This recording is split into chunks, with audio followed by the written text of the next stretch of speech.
திருச்சிற்றம்பலம். தென்னாடுடைய சிவனே போற்றி, எந்நாட்டவர்க்கும் இறைவா போற்றி, ஏகம்பத்துரையந்தாய் போற்றி,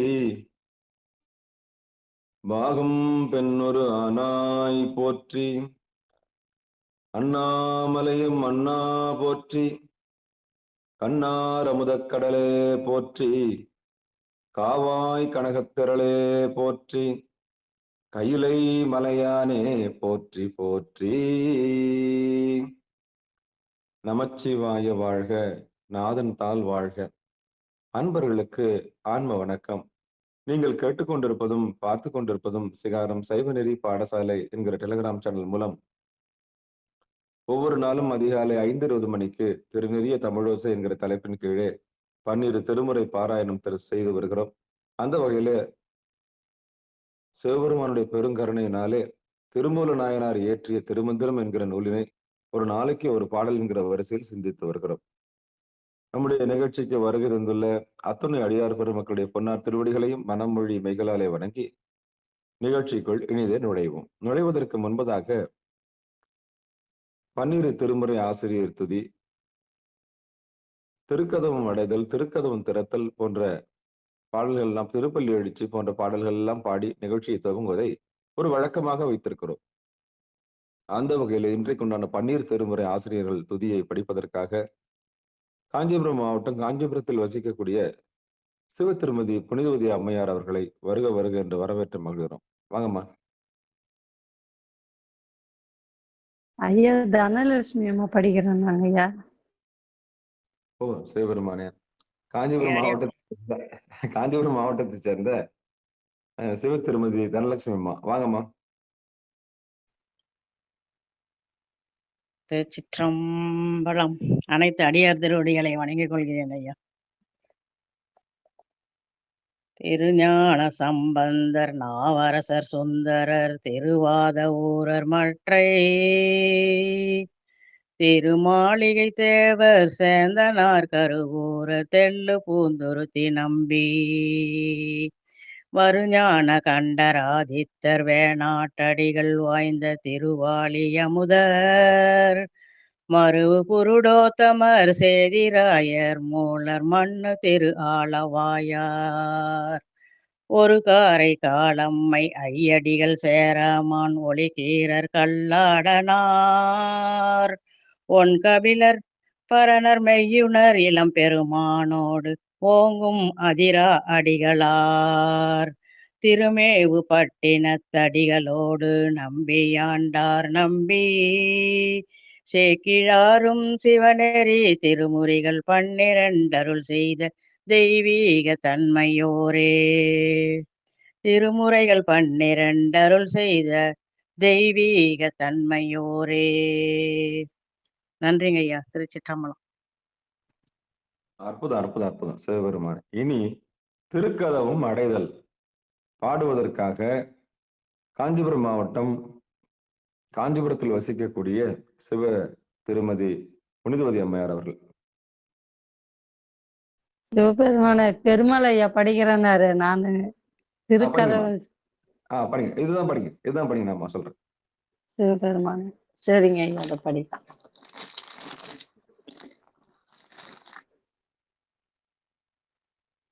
திருச்சிற்றம்பலம். அருட்பெருகு தனி கடலும் உலகுக்கெல்லாம் அன்பு செறி கடலுமாம் எனவும் ஓங்கும் பொருட்சமய முதல் சைவ நெறிதான் பெற்ற உன்னியங் கண்ணிரண்டு எனவும் ஓனும் உய்ய இருக்கடவு உண்டவர் அருளும் உலகம் எல்லாம் ஏண்டால்தான் திருவருளும் எனவும் கூடி தெருக்களை நாண கன்றும் அரசும் சென்று செஞ்சடை வானவர் கோயில் சேர்ந்தாரன்றே, செஞ்சடை வானவர் கோயில் சேர்ந்தாரன்றே. திருச்சிற்றம்பலம். நன்றிங்க ஐயா. அற்புதம். அடுத்து திருக்கதவம் திறத்தல்.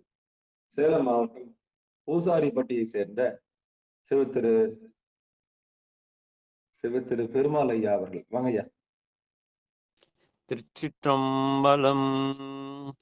பெருமான் பேரானந்தத்து பிரியாதிருக்க பெற்றீர்கள்.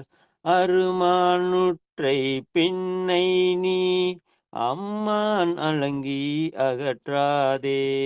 திருமாமணி சேர்த்திருக்கதவும் திறந்த போதே சிவபுரத்து திருமாலறியா திருபுயங்கன் திருத்தாள் சென்று சேர்வோமே.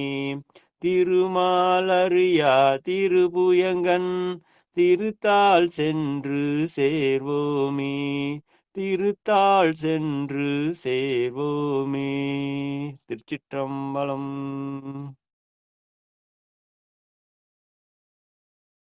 அடுத்து திருப்பள்ளி எழுச்சி. அம்மா சரஸ்வதி அம்மா படிக்கிறீங்களா? அம்மா வாய்ப்பு இருக்கா? படிக்கிறியா? படிக்கணும். பரவீட்டிருந்து உணரும் நின்னடியார்,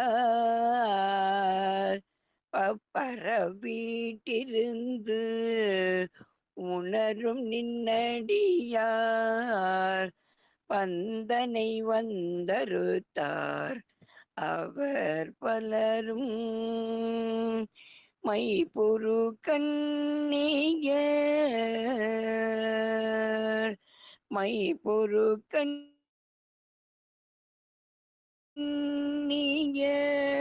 மானுடரியல் வணங்குகின்றாரனங்கின் மணவாளா. செப்பொரு கமலங்கள் மலரும் தன் வயல் சோழ் திருப்பெரும் துறை ஓரை சிவபெருமானே. இப்பிறப்பரு தம்மை,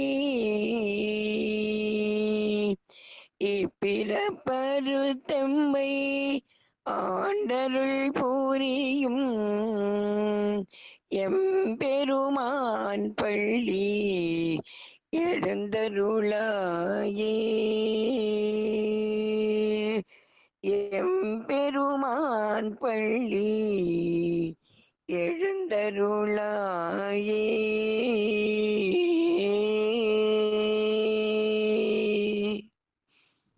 ஓம் நம சிவாய. நன்றி ஐயா. நன்றிம்மா. சிவபெருமான் சிவசிவ. பெரும்புலர் காலை மூழ்கி பித்தருக்கு பக்தராகி அரும்போடு மலர்கள் கொண்டாங்கு ஆர்வத்தை உள்ளே வைத்து விரும்பினல் விளக்கு தூபம் விதியினால் இடவல்லார்க்கு கரும்பினில் கட்டி போல்வார் கடவுர் வீரட்டனாரே.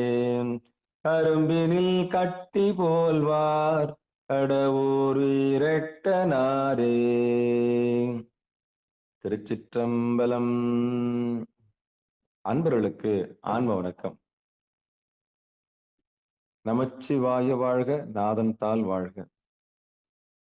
சிவபெருமானுடைய பெரும் கருணையினாலே திருமூல நாயனார் இயற்றிய திருமந்திரம் என்கிற நூலினை நாம் ஒரு நாளைக்கு ஒரு பாடல் என்கிற வரிசையிலே சிந்தித்து வருகிறோம். அந்த வகையிலே நம்முடைய நிகழ்ச்சிக்கு வந்து சிறப்பித்துள்ள அத்துணை உள்ளங்களுக்கு மனமார்ந்த நன்றிகளை சொல்லி பணமொழி மெய்களாலே வணங்கி நிகழ்ச்சிக்குள் இனிதே நுழைவோம். நமக்கெல்லாம் இந்த இப்படி ஒரு ஒருங்கிணைப்பாக இருக்கக்கூடிய ஒரு வாய்ப்பினை அளித்த சிகாரம் சைவநெறி பாடசாலைக்கும், நம்ம எல்லாம் ஒன்றிணைத்திருக்கக்கூடிய திருவருள் கருணை என்று சொல்லக்கூடிய எல்லாம் வல்ல சிவபெருமானுக்கும் நம்முடைய உடல் பொருள் ஆவியை சமர்ப்பித்து பிறந்த மொழி பயின்று இது என்னதென்று சுட்டி காண்பித்த தாய் முதற்கொண்டு காரிய குரு, காரண குரு, பிறகு கர்த்தாவாக இருக்கக்கூடிய சிவகுருவாக வந்து குருவ நடுவாம் சிவபெருமானுடைய திருவடியை வலதுகன் சூரியன், இடதுகன் சந்திரன், அக்னி நேத்திரம் என்று சொல்லக்கூடிய அந்த திருவடியில் நிறுத்தி சகசராரத்தை காண்பித்து துரியும், துரியாதீதம், துவாதசாங்கம், நாதம், விந்து, பறை, பரமன் என்று நமக்குள்ளே இருக்கக்கூடிய இறைவனை சுட்டி காண்பிக்கின்ற மிகப்பெரிய அற்புதமான குருவாக வந்து குருவருளாக வந்து நமக்கு அகையிருளை போக்கி அந்த மெய்ஞான ஒளியை செஞ்சுடரை காண்பித்த குருநாதருக்கு நம்முடைய உடல் பொருள் ஆவி அத்தனையும் சமர்ப்பித்து நிகழ்ச்சிக்குள் இனிதே நுழைவோம்.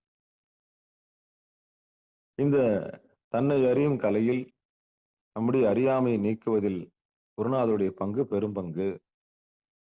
அவர் இன்னதென்று சுட்டி காண்பிக்கவில்லை என்றால் நமக்கு அறிவில்லை,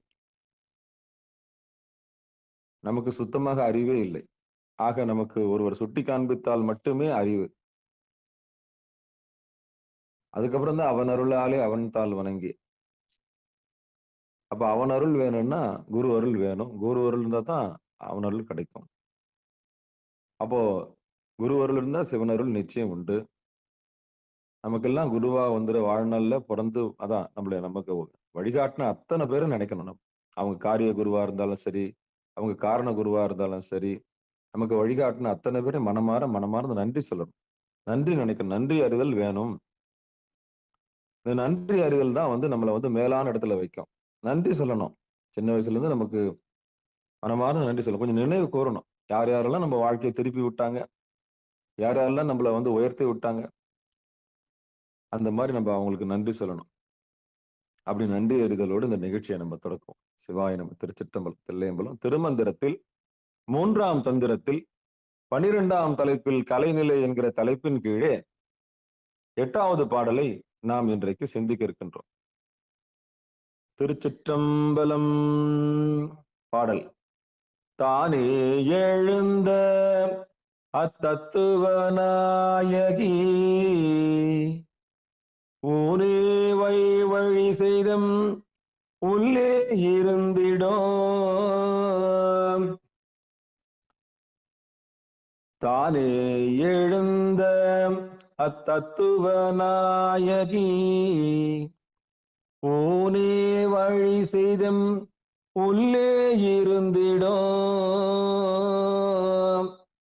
வானோர் உலகை ஈன்ற அம்மை மதித்திட தேனே பருக சிவாலயமாகுமே. வானோர் உலகின்ற அம்மையை மதித்திட தேனே பருக சிவாலயமாகுமே.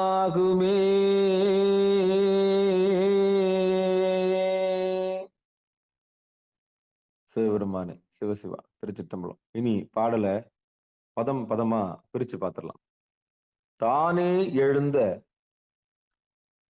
அத்தத்துவ நாயகி ஊனே வழி செய்து எம் உள்ளே இருந்திடும்.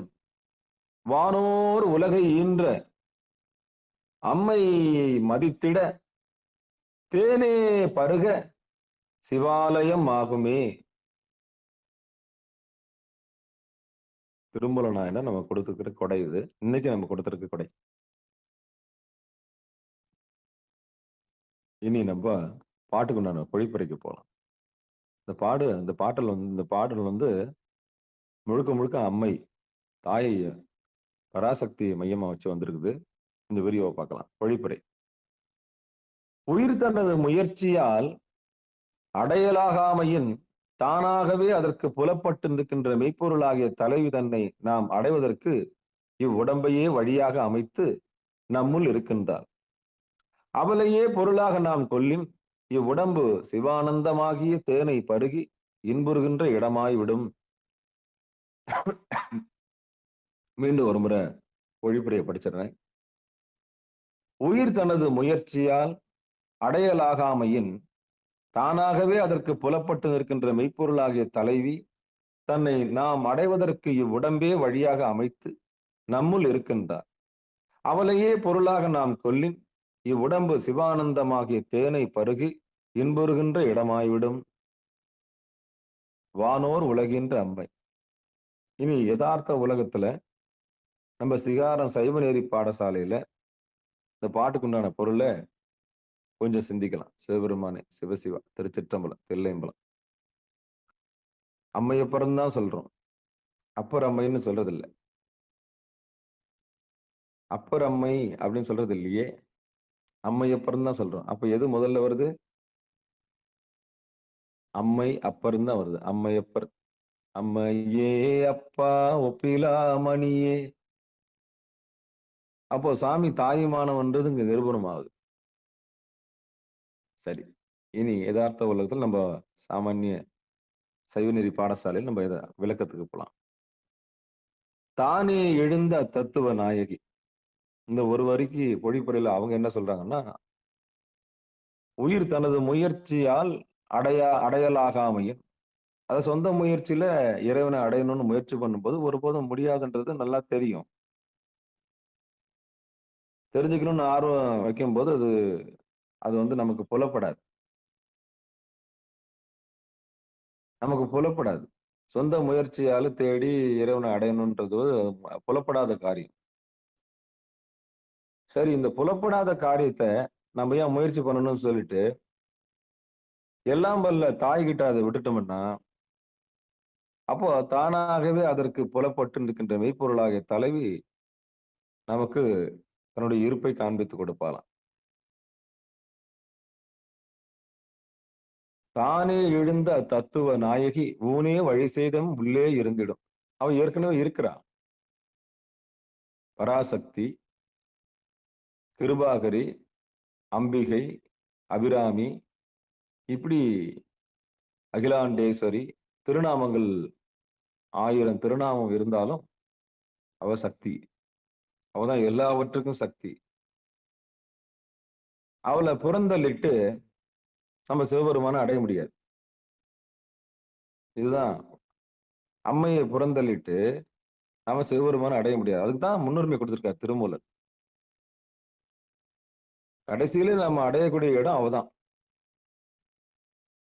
அவளிடம் தான் நம்ம தஞ்சம் போகணும். வேற யாருக்கிட்டையும் போக முடியாது. இதுதான் காரைக்கால் அம்மையாருக்கும் நிகழ்ந்து.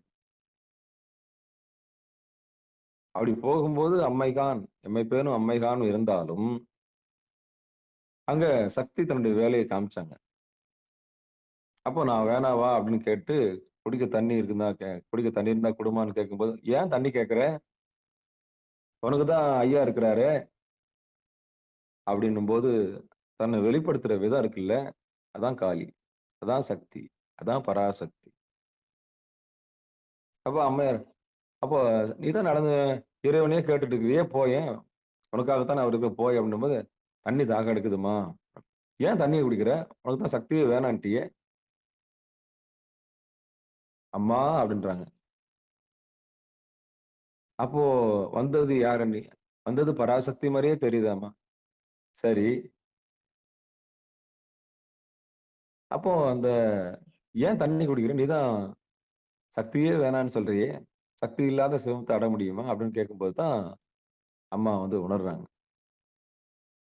அப்போ எதை புறந்தள்ளக்கூடாதுன்னா, சக்தியை புறந்தள்ளக்கூடாது, பராசக்தியை புறந்தள்ளக்கூடாது. அவளின்றி ஒரு அணுவும் அசையாது. எப்படி அவனின்றி ஒரு அணுவும் அசையாதோ அதே மாதிரி அவளின்றி ஒரு அணுவும் அசையாது. நம்ம எல்லாம் கொண்டு போய் சேர்க்கறதுல பெரும் பங்கு தாய்க்கு உண்டு.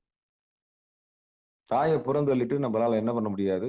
பண்ண முடியாது. அதான் அம்மையே அப்பான்னு சொன்னது. சாமியோட அருள் சக்தி தான் அம்பாள். அப்போ தானே எழுந்த தத்துவ நாயகி. ஏன்னா எப்படி அவங்களா வந்து நமக்கு அந்த உண்மையை சுட்டி காண்பித்தா மட்டும்தான் நமக்கு அறிவு. இல்லைன்னா நமக்கு அறிவு கிடையாது. தாயே வந்து அந்த பராசக்தி தயாபரைன்னு பேர். அந்த தயாபரை வந்து நமக்கு தயவு காண்பித்தால் மட்டும்தான் திருவடி தெரியும், ஞானம் தெரியும், கல்வி தெரியும், செல்வம் தெரியும். இல்லைன்னா நமக்கு எதுவுமே தெரியாது. அத்தனை கோடி சக்தி, மாயா சக்தியில் தன் நகத்தை வைத்திருக்கிற தாய் அது. படைப்புக்கு மூலமாகவும், காப்புக்கு மூலமாகவும், துடைப்புக்கு மூலமாகவும், மறைத்தலுக்கு மூலமாகவும், பிறகு அருளலுக்கு மூலமாக இருக்கின்ற ஒரே சக்தி பராசக்தி. இந்த 5 பேருக்கும் தாயாகவும் இருக்கிறார். படைப்போனுக்கு தாயாகவும், காப்போனுக்கும் தாயாகவும், பிறகு ருத்ரனுக்கும் தாயாகவும், பிறகு மகேஸ்வரனுக்கும் தாயாகவும், பிறகு சதாசிவத்துக்கும் தாயாகவும் நிற்கிறார். அதான் பராபரை. தாயா மட்டும் தாரமாகவும் வரார். எவ்வளவு பெரிய அதிசயம் பாருங்களேன். பிரம்மனுக்கு துணையாக சரஸ்வதியாகவும், பிறகு படைப்புக்கு காப்புக்கு துணையாக இருக்கக்கூடிய மகாலட்சுமியாகவும், பிறகு ருத்ரனுக்கு ரௌத்ரியாகவும் கௌரியாகவும், பிறகு மகேஸ்வரனுக்கு மகேஸ்வரியாகவும், பிறகு சதாசிவத்துக்கு மனோன்மணியாகவும் இந்த உலகத்தை ரட்சிக்க தாய் எடுக்கின்ற அவதாரங்கள். தாய் எடுக்கின்ற கிருபா கிருபா கிருபா அதான் கிருபா கிருபா கடாட்சம் சொல்லுவாங்க. கருணையினால இத்தனை முகம் எடுக்குது தாய். படைப்புக்கு உடைய மூலமா வந்து நிக்குது. அங்க மண்ணுன்ற போதத்துக்கு துணை செய்யுது. காப்புன்ற அந்த காக்கிற தொழில் செய்யற நீருக்கு துணையா வந்து நிக்குது. அடுத்து துடைக்கிற அந்த அக்னிக்கு துணையா வந்து நிக்குது. அடுத்து மறைக்கிற அந்த காற்றுக்கு துணையா வந்து நிக்குது. அடுத்து ஆகாயமாக இருக்கக்கூடிய அந்த ஆகாயத்துக்கு துணையா வந்து நிக்குது. சரஸ்வதியாகவும், மகாலட்சுமியாகவும், ரௌத்ரியாகவும், மகேஸ்வரியாகவும், மனோன்மணியாகவும் யார் வந்து நிக்கிறது? இந்த ஒரே சக்தி தான். இந்த அம்மா வந்து காண்பிக்கலைன்னா இவங்களை யாரும் நம்ம உணர முடியாது. இவங்களை யாரும் நம்ம உணர முடியாது. அதனாலதான் ஒரே தானே எழுந்து அந்த தத்துவ நாயகி ஊன் வழி செய்தம் உள்ளே இருந்திடும் வானோர் உலகின்ற அம்மை மதித்திட தேனே பருக சிவாலயம் ஆகுமே. அப்ப அவளுக்கு அகிலாண்டேஸ்வரி. அண்டமுறை அத்தனை அண்டத்தையும் ஈன்றெடுத்தவள். அப்ப ஈன்றவளை போய் நம்ம புறந்தள்ள முடியுமா? இல்ல நான் இறைவனை மட்டும்தான் கும்பிடுறேன் அப்படின்னு சொல்ல முடியுமா? சொல்ல முடியாது. அப்ப சைவ நெறியில் இருக்கிறவங்க என்ன பண்ணணும்னா, ஏக இறைவனை பற்றும். அந்த ஏக இறைவனுடைய அருள் சக்தியோட தான் நம்ம உள்ள போனோம். இறைவன் ஒருவனே, ஏக இறைவனே. அந்த நம்பிக்கை உள்ளவங்களுக்கு அருள் சக்தியா வர்றது யாருன்னு நல்லா தெரியும். நம்முடைய மயக்கங்கள்லாம் தீர்க்கணும் இல்லையா? எவ்வளவோ அபிலாஷைகள் இருக்கு, நம்முடைய வினைகள் இருக்குல்ல, கழிக்கணும் இல்ல. இந்த கழிப்பு யாரால நடக்கும்? அம்மையால மட்டும்தான் நடக்கும். அம்மைக்கு நல்லா தெரியும் நம்முடைய நல்வினை தீவினை நல்லா தெரியும். அப்படி பிறகு ஏன்னா ஈன்றவள் இல்லையா? அவ்வளவுதான். அவதானே தாயா வந்து நம்மளை ரட்சிக்கிறா. அப்படி ரட்சிக்கிற தொழிலை செய்யறதுனால அவளுக்கு நல்லா தெரியும். அதனால ரொம்ப தாயார்கிட்ட நொந்துக்க கூடாது. அவ புவனேஸ்வரி. புவனங்கள்ல ஈன்றதுனால அவளுக்கு புவனேஸ்வரி. 128 புவனங்கள்ல எத்தனை உலகங்கள்னா அத்தனைக்கும் அவள் தான் தாய். அதனாலதான் நம்ம வந்து அந்த தாய்க்கு தான் எல்லாருக்கும் அதனாலதான் சரண் அடைஞ்சிடணும் தாய்கிட்ட. அதனாலதான் என்ன சொல்றாங்க, ஊனை வழிசேம் உள்ளே இருந்திடும் வானோர் உலகின்ற அம்மை மதித்திடும். மதிக்கணும்னு சொல்றாங்க. அப்படிப்பட்ட தாயை நம்ம மதிச்சோம்னா தாய்க்கு நல்லா தெரியும். தாய்க்கு நல்லா தெரியும் எந்த நேரத்துல எப்ப சிவபெருமான்கிட்ட சேர்க்கணும்னு நல்லா தெரியும். அதான் திருமூலர் ரொம்ப முக்கியத்துவம் கொடுக்கிறார். ரொம்ப ரொம்ப முக்கியத்துவம் கொடுக்கிறார் இந்த பாட்டுல. அட்டமா சித்தி கடந்துட்டோம், கலை நிலைக்கு நம்ம வந்துட்டோம். 64 கலையும் தெரிஞ்சுக்கணும்னா கூட சரி. போன பாட்டுல கூட பூர்வ மதியத்தினுடைய விளைவு அழகா சொன்னார். இந்த பாட்டுல அம்போன்னு என்ன பண்ணிட்டாரு, உனக்கு எதுவுமே தெரியலையா, அம்பாள் கிட்ட சரணடைஞ்சிரு. அதனுடைய உயிர் பக்குவத்துக்கு ஏற்ற மாதிரி கொண்டு வந்து சேர்த்துரும். நீ உன்னை எந்த ஆதாரத்துல சேர்க்கணுமோ அந்த ஆதாரத்துல சேர்க்கும். நமக்கு இந்த ஜென்மத்துல எந்த ஆதாரம் நமக்கு ஓப்பனா இருக்குதோ அதுதான். மூலாதாரமா, சுவாதிஸ்தானமா, மணிபூரகமா, இல்ல அநாகதமா, இல்ல விசுத்தியா, இல்ல ஆங்ஜாவா, எந்த நிலையில நம்ம வந்து உயிர் பக்குவம் இருக்குதோ அந்த பக்குவத்துக்கு ஏற்ற மாதிரி தாய் அங்க வெளிப்பட்டு நிற்பா. அப்போ தாயினுடைய மிகப்பெரிய கருணை அது. மிகப்பெரிய கருணை அது. இதுதான் என்ன சொல்றாங்கன்னா, நீங்க சிவாலயத்துக்கு போனீங்கன்னா முதல் கால் எடுத்து வச்சவொன்னு அம்பால தான் நீங்க பார்க்கணும். உள்ள வைக்கும்போது முதல்ல அருள் சக்தி தான் பார்க்கணும். அம்மாவுடைய உச்சியிலிருந்து இந்த உள்ளங்கால் வரைக்கும் கருணையால் அந்த புடவை கட்டி நிற்கும். அப்படி நிற்கும் போது நம்ம அதுகிட்ட தான் விண்ணப்பம் வைக்கணும். அப்பா கிட்ட இல்ல. நம்மளை செதுக்கி கொண்டு போய் அப்பா கிட்ட சேர்க்கிற மிகப்பெரிய பங்கு யாருக்கு உண்டுன்னா தாய்க்கு தான் உண்டு. அந்த தாய்கிட்ட போய் நம்ம என்ன பண்ணணும்னா ஒப்படைக்கணும். மனமார ஒப்படைக்கணும். அம்மா, என்னை ஈன்றவள் நீ. என்னை ஈன்றவள் நீ. எனக்கும் தாய். எந்தைக்கும் தாய். எந்தைக்கும் எந்தை என்றாங்கல்ல. எங்க அப்பாவுக்கும் அப்பா, அப்பாவுக்கும் அப்பா நீதான்ற மாரி. எங்க அம்மாவுக்கும் அம்மாவுக்கும் அம்மாவுக்கும் அம்மாவுக்கும் அம்மாவுக்கும் அம்மா யாருன்னா நீதான். ஏன்னா வழி வழியா ஈன்று புறந்தள்ளியவள் நீதான். உனக்கு தெரியாத ரகசியமே கிடையாது. ரொம்ப சுலபம், ரொம்ப சுலபம், ரொம்ப சுலபம்.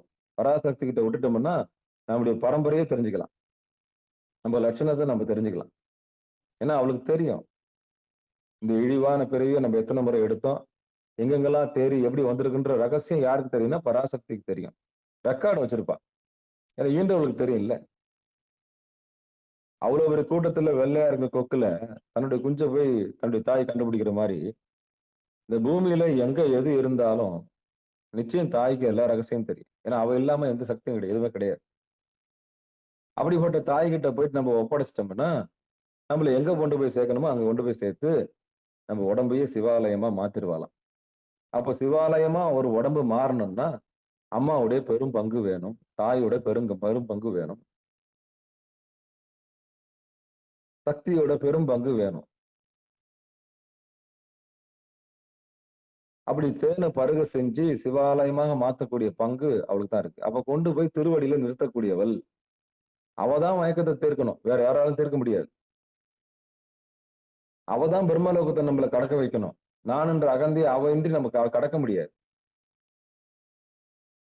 அவதான் இந்த கல்வி செருக்கை கடந்து செல்வ செருக்கை கடக்க வைக்கணும். அவதான் பக்குவம் கொடுத்து அடுத்து இந்த உயிர் மயக்கத்தை தீர்க்கணும்.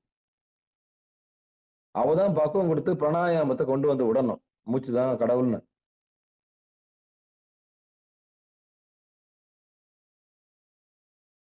அவதான் நமக்கு வந்து திருவடியை காமிச்சு கொடுக்கணும். மண்ணை கடந்து, நீரை கடந்து, நெருப்பை கடந்து, கடைசியில வாயுவையும் பிராணாயாமத்தையும் கடந்து உருவ நடுவுல ஆகாயமா இருக்கிற அந்த ஆகாயத்துல கொண்டு வந்து யார் விடணும்? தாய் தான் விடணும். வானோர்களை ஈன்றவள். வானோர்கள் மட்டுமே ஈன்றவள். தேவாசுரர்கள் அத்தனை பேரும் ஈன்றவள் அவதான்.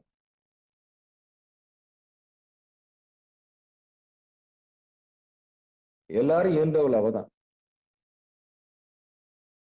அப்ப இத்தனை நிலைகளை கடப்பதற்கு ஒரு உயிர் துணை செய்யறது அவதான். அப்பதான் அவதான் அந்த மண்ணு, நீரு, நெருப்பு, வாயு, அப்புறம் ஆகாயம். இதை கடந்து நிக்கக்கூடிய மிகப்பெரிய இடத்தை கொடுக்கறது அவதான். அதனாலதான் நம்ம சரணடைஞ்சிடணும். அவகிட்ட புவனேஸ்வரி கிட்ட சரணடைஞ்சிடணும்.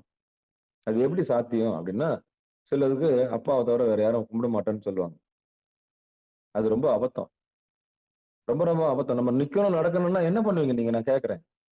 ஒரு ஸ்டெப் எடுத்து வைக்கணும்னா சக்தி இல்லாம எடுத்து வைக்க முடியாது உங்களால. உயிர் மட்டும் இருக்குதுன்னா அது கோமான்னு பேர். நல்லா கோமால இருக்கணும், போய் பாருங்க. ராஜ உறுப்புகள் நல்லா வேலை செய்யும். உயிர் இருக்கும். டியூப் எல்லாம் மாட்டி இருக்கும், நல்லா பல்ஸ் எல்லாம் வேலை செய்யும், எல்லாம் இருக்கும். ஆள் நல்லா ஆயிடுவாரு. சாப்பாடு வயிறு வழியா போகும். தீனி தானா எடுத்துக்க முடியாது, வயிறு டியூப் வழியா தான் போகும். டாக்டர் சொல்லுவாரு, அவருக்கு பிடிச்ச பாட்டு இருந்தா பாடுங்க. முதல்ல சந்திக்கும் போது மனைவி கிட்ட சொல்லுவாரு, ஐயாவுக்கு ஏதாவது உங்களுக்கு பிடிச்ச பாட்டு இருந்தா பாடுங்க, நினைவு திரும்பட்டும். என்ன திரும்பட்டும்? அப்ப யாரு இல்ல அங்க? உயிர் இருக்குது. டாக்டர் உளவியல் ரீதியா சொல்றாரு, நீங்க முதல்ல சந்திக்கும் போது என்ன பாட்டு பாண்டிருந்தாலோ, நீங்க ஏதாவது முத்தங்கத்தை கொடுக்கும்போது ஏதாவது ரகசியமா சொல்லியிருந்தாலோ அது காதுல போய் சொல்லுங்க. அது ஏதாவது ஒரு அந்த உணர்ச்சி, ஃபீலிங்ஸ், அந்த ஃபீலிங்ஸை நினைவுபடுத்திட்டா உயிர் என்ன பண்ணிடும்? திருப்பியும் தன்னுடைய தன்னறிவுக்கு வந்துடும். அதனால அந்த அம்மா கிட்ட சொல்லுவாங்க, நீங்க ஆத்மார்த்தமா ரகசியமா பகிர்ந்த சொற்கள்ல போய் சொல்லுங்க காதுல. என்னங்க என்னங்க அன்பா அவர் பாடி இருப்பாரு. உளவியல் ரீதியா டாக்டர் சொல்லுவாங்க, 2 பேரும் உணர்வு பூர்வமா பகிர்ந்துகிட்ட பாட்டை அந்த காதுல ஓதுங்க. அப்படி தனிமையை கொஞ்சம் விடுவாங்க. இப்ப கோமால இருக்கிறவ திருப்பியும் கொண்டாந்து விடணும்னா என்ன பண்ணணும்? ஏன்னா மறந்து போயிருச்சு உயிர். உயிர் மட்டும்தான் இருக்குது. இப்ப சொல்லுங்க, இதுதான் நிலைமை. பராசக்தி இல்லைன்னா உயிரோட நிலைமை எப்படின்னா கோமா ஸ்டேஜ்னு அர்த்தம். எல்லாம் இருக்கும், 5 மூட்டு 60 இருக்கும், ராஜ உறுப்புகள்லாம் நல்லா வேலை செய்யும். அதான் 5 மூட்டு 60 இருக்கும், எல்லாமே வேலை செய்யும், எல்லாம் அடங்கி போச்சு, அவ்வளவுதான். சதாசிவமா இருக்கும். சதாசிவத்தோட நிலைமை இதுதான். எழுந்து மேல வரணும்னா பராசக்தி வேணும். நல்லா புரிஞ்சுக்குங்க. வெறும் உயிர் மட்டும் இருந்தா போதாது. எழுந்து நடமாடணும்ல, சக்தி வேணும் இல்லையா? அப்ப என்ன சொல்றாங்க மனைவி கிட்ட, நீங்க கொஞ்சம் போராடுங்கம்மா, கொஞ்சம் தட்டி எழுப்புங்க. அந்த புடிச்ச பாட்ட பாடுங்க, இல்ல சிரிச்சு ஏதாவது சொல்லுங்க. என்னங்கன்னு கேளுங்க. நான் வந்திருக்கிறேன்னு சொல்லுங்க. உங்க பேர சொல்லுங்க. அப்ப ஒரு நாள் இல்ல ஒரு நாள் அந்த பாட்டையோ, அந்த சத்தத்தையோ, அவ குரலையோ கேட்டு உயிருக்கு உயிரா இருக்கு நேசிச்ச அந்த யாராவது இருந்தாங்கன்னா, அந்த குரல கேட்கும்போது அந்த உயிருக்கு திருப்பி தன்னறிவு வரும். அப்படி தன்னறிவு வந்த பிறகு சலனம் ஏற்பட்டு திருப்பியும் மனம் விழிப்படையும். அப்படி மனம் விழிச்சுச்சுன்னா, விழிச்ச உடனேயே தான்ன்றது வந்துருச்சு. தான்ன்றது வந்த உடனே நான்ன்றது நிச்சயம் வரும். இப்ப சொல்லுங்க. நான்ன்றது எவ்வளவு முக்கியம்? தான்ன்றது எவ்வளவு முக்கியம் தெரிஞ்சு போச்சா? அப்போ ஒரு உயிர் மட்டும் இருக்குதுன்னு சொன்னா, அது கோமா ஸ்டேஜ். அது எழுந்து நடமாடணும்னு சொன்னா பராசக்தி. அப்போ நிக்கணும், நடக்கணும், போணும், எழுந்தணும்னா நின்றும் இருந்தும் கிடந்தன்ற மாரி நம்ம நிக்கிறது, நடக்கிறதும், போறதுக்கும், வரதுக்கும் யார் வேணும்னா பராசக்தி வேணும். அப்பா மட்டும் உள்ள இருந்தாருன்னா மட்டும் போதாது. எழுந்து நடமாடணும்னாலே யார் வேணும்? பராசக்தி வேணும். அப்ப அவ போய் காதுல வீட்டுக்காரர்கிட்ட சொல்றா. படுத்த படுக்கையா கோமா ஸ்டேஜ்ல இருக்கிற ஒருத்தங்கிட்ட போயிட்டு, அந்த பாட்ட வந்து அன்பா அவங்க பகிர்ந்துகிட்ட வாழ்நாள்ல காலேஜ்ல சந்திக்கும்போது, அங்க சந்திக்கும்போது, இங்க சந்திக்கும்போது, எங்கெல்லாம் அந்த உணர்ச்சி பூர்வமான விஷயம் இருக்குதோ, அந்த உணர்ச்சி பூர்வமான விஷயத்த அந்த காது வழியா சொல்லும் பொழுது, அந்த உயிருக்கு ஒரு வேளை பொறி தட்டும். பொறி தட்டும். அந்த உணர்வு நாளங்கள்ல போய் தட்டும். அப்படி தட்டுன உடனே நான் தாங்க வந்திருக்கிறேன். நான் தான் வந்திருக்கிறேன். நான் உங்க கௌசல்யா வந்திருக்கிறேன். நான் உங்க ரம்யா வந்திருக்கிறேன். அப்படின்னு அந்த உயிருக்கு உயிரா ஏதோ ஒரு சொல்லி, நான் உங்க ரம்யா வந்திருக்கிறேங்க. என்னங்க எழுந்துருங்க அப்படின்னு சொல்லி, அந்த உணர்வ தட்டி எழுப்புன மட்டும் உயிர் வந்த பிறகு, அதுக்கப்புறமா தான் நான் எங்க இருக்கிறேன்னு அவர் கேட்பாரு. அப்ப மனம் விழிப்படைஞ்சு, தான் என்பது விழித்து, பிறகு நான் என்பது உணர்ந்து, அப்புறம் உடல் என்ற பிரஞ்சைக்கு அவர் வருவார். நல்ல வேளை அவருக்கு பழைய நினைவெல்லாம் திரும்பிடுச்சுன்னா தப்பிச்சாரு. இல்லன்னா அவர் என்ன கேட்பார் தெரியுமா? நீங்கெல்லாம் யாருன்னு கேட்பார். அப்பதான் பிரச்சனையே ஆரம்பிக்கும். அப்படி நீங்கெல்லாம் யாருன்னு கேட்டா, அந்த பழைய பழைய நினைவுகள்ல கடந்த சம்பவங்கள எல்லாத்தையும் சொல்லி, அவருக்கு புரிய வச்சு கொண்டாடுறதுக்கு ரொம்ப லேட் ஆகும். அந்த பதிவுகளே இல்லாம, அந்த பதிவுகள்லாம் இருந்து ஒருவேளை மனைவி, மக்கள்ன்ற நினைப்பு வந்துச்சுன்னா, அவர் கோமால இருந்து மீண்டு வந்துட்டாருன்னா, அன்னைக்கு நடந்த சம்பவத்துல இருந்து கேட்டு தெரிஞ்சுக்குவார். என்னதான் எனக்கு நடந்தது அப்படின்னு கேட்டு தெரிஞ்சுக்குவார். இதான் அதிசயம். அப்ப ஒரு மனுஷன் சக்தி இல்லன்னா ஒண்ணுமே பண்ண முடியாது. அப்ப சக்தி இல்லாத உடம்பு எப்படி இருக்குன்னா, கோமா ஸ்டேஜ்ல இருக்கிற மாரி இருக்கும். கிடக்கும் அவ்வளவுதான். உயிர் இருக்கும், எல்லாமே இருக்கும். ஆனா செயல் இருக்காது. ஆக்ஷன் வேணும் இல்லையா? அந்த செயல்ன்றது தான் பராசக்தி. அதனால தான் நம்ம யார்கிட்ட சரணடையணும்னா, சக்தி கிட்ட சரணடையணும். இதான் காரைக்கால் அம்மையாருக்கு நடந்தது. அதுதான் அப்படி ஒரு நிலைமை நம்மளுக்கு வரக்கூடாது. அப்படி ஒரு நிலைமை நம்மளுக்கு வரக்கூடாது. நம்ம எப்படி பண்ணணும்னா, நம்ம நிற்பதும், நடக்கிறதும், போறதும், வரதும் அவ இல்லாம நம்மளால பண்ண முடியாது. Without energy we can't do anything. அவ சிம்ம சொப்பனம் அவ. அவகிட்ட நம்ம என்ன பண்ணிடணும்? பராசக்தி கிட்ட ஒப்படைக்கணும். இப்ப சொன்ன மாரி தான். அப்ப அந்த கணவன் வந்து உயிர் இருக்குது, எல்லாம் இருக்குது, கோமா ஸ்டேஜ்ல இருக்கிற மாரி. அப்ப அவளின்றி ஒண்ணுமே பண்ண அப்ப அவ உள்ள வந்த பிறகு தான் சலனம். அதுக்கப்புறம் தான் உயிர்ப்பு. அதுக்கப்புறம் தான் உலகம். அதுக்கப்புறமா தான் கான்ஷியஸ்னஸ். அதுக்கப்புறமா தான் பொசசிவ்னஸ். கான்ஷியஸ்னஸ், பொசசிவ்னஸ் இது 2ம் வருது. என்னது, என் வீடு, என் பொண்டாட்டி, எங்க இருக்கிறேன் நானு? அப்ப நானுன்ற உணர்வு எவ்வளவு முக்கியம்னு தெரியுதா? நானு வேணாம், நானு வேணாம்னு சொல்றோமே. நானுன்னு ஒண்ணு இருந்தா தான் என்ன பண்ண முடியும்? வண்டியே ஓட்ட முடியும். ஒரு பைக் ஓட்டணும் நான்ன்றது ஒண்ணு இருந்தா தான் ஓட்ட முடியும். ஒரு ஊருக்கு போறீங்க. எங்க போறீங்க? எதுக்கு போறீங்க? ஏன் போறீங்கன்னு தெரியாமல் நீங்க வண்டி ஓட்டுனா நீங்க அவ்வளவுதான். முடிஞ்சு போச்சு கதை. நீங்க சித்த சுவாதனம் இல்லாதவர்னு உங்கள ஒதுக்கிடுவாங்க. அப்போ நானுன்று ஒண்ணு இருந்தா தான் இங்க போறேன், இன்னத்துக்கு போறேன், இங்க போய் இவங்கள பார்க்க போறேன்னு சொன்னா தான் உங்கள என்ன பண்ணுவாங்க? மதிப்பாங்க. அப்ப நானுன்றது ஒண்ணு வேணும். அப்போ நானுன்ற பிரம்மா ஒரு தேர் ஓட்டியாக இந்த உடம்புல இருக்கிறாரு. அப்போ அதை இயக்கணும் இல்லையா? அதுக்கு பராசக்தி வேணும். சதுர்முகன் வேண்டிட சபைதனில் வந்தவளே, ஜெய ஜெய தேவி ஜெய ஜெய தேவி அப்படின்னு ஒரு பாட்டு ஒன்று இருக்கும்ல, அதேதான். அப்போ அந்த நான்முகன் வேண்ட அவ சபையில வந்தாலும், அப்ப இவங்க எல்லாம் செயல்படணும்னா அவ இல்லைன்னா முடியாது. ஒரு அணுவும் அசையாது. அப்போ சிவம் அப்படின்னு சொன்னா அது ஒரு கோமா ஸ்டேஜ்ல அப்படி தன்னுடைய தன்னுடைய வேலையை நல்லா செஞ்சுக்கிட்டே இருக்கும். ஆனா அது எழுந்து வெளியே வரணும்னா பராசக்தி இல்லாம முடியாது. அதனாலதான் இந்த பாட்டுல என்ன சொல்றாங்கன்னா, தானே எழுந்த தத்துவ நாயகி ஊனே வழி செய்த முள்ளே இருந்திடும். அப்படிப்பட்டு நமக்கு வழி செய்து நம்ம வழி வழியா கொண்டு போய் திருவடியில சேர்க்கிற மிகப்பெரிய பங்கு பராசக்திக்கு உண்டு. நம்முடைய முயற்சியில் ஆகலனாலும் அவளுடைய கனிவுனாலையும் கருணையினாலையும் நம்ம அடுத்த நிலைக்கு நிச்சயம் கொண்டு போய் விடுவா. அப்ப அவகிட்ட நம்ம கருணை எதிர்பார்க்கணும். அவளுடைய கண்ணை பார்த்து சொல்லணும். அவதான் புருவ நடுவுல இருக்கிறா. அவதான் சொன்ன மனோன்மணியா இருக்கிறான்னு சொன்ன இல்லையா? அப்படிப்பட்ட மனோன்மணியா புருவ நடுவுல இருக்கிறா. அப்போ அம்பாள் கிட்ட வேண்டணும். அம்மையே அப்படின்னு வேண்டணும். தாயே உனக்கு தெரியும் இந்த உடம்பு இந்த ஜென்மம் எடுத்து என்ன புண்ணியம் சொல்லடி நீயாத்தா சொல்லாத்தா செல்ல மாறியாத்தான்றாங்கல்ல. நீங்க எப்படி எந்த கோலத்துல இருந்தாலும் அவளை கடக்காம வர முடியாது.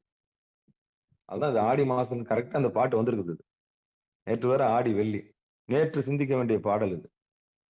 சாமி இன்றைக்கு காலையில் அந்த வகுப்பு கொடுத்திருக்காரு. இன்றைக்கு மாலையில தான் நம்ம இன்றைக்கு உண்டான பாடல் நம்ம பார்க்க போறோம். அப்போ தாய் என்று என்ன பண்ண முடியாது, எதுவும் பண்ண முடியாது. அவதான் அமுதமா வரா. பாருங்களேன், குடல்ல மலம் இல்லைன்னா பலம் போயிடுமா. மலம் இருக்கிற வரைக்கும் தான் பலம். அந்த எனர்ஜியை தர்றதே அவதான். அந்த எனர்ஜியை தர்றதே அவதான். அதனால அவளை புறந்தல்லாம அவளை பணிஞ்சு நம்ம என்ன பண்ணிடணும், அப்பா கிட்ட விட்டுருமா அப்படின்னு சொல்லணும். அப்பா கிட்ட விட்டுருமான்னு சொல்லணும். அப்பதான் அவளுக்கு இகபர சௌபாக்கியம் தரலாம். என்னது இகபர சௌபாக்கியம்? ஏன்னா இந்த உலகத்தை ஈன்றவளுக்கு வஸ்துக்களையும் தர முடியும், சிவத்தையும் தர முடியும். ரெண்டும் கையில பாசமும் இருக்கும், அங்குசமும் இருக்கும். நல்லா பாருங்க, அம்பாள் கையில ஒரு கோடாலி மாதிரி ஒண்ணு இருக்கும். எத்தனை பேர் கவனிச்சிருக்கீங்க?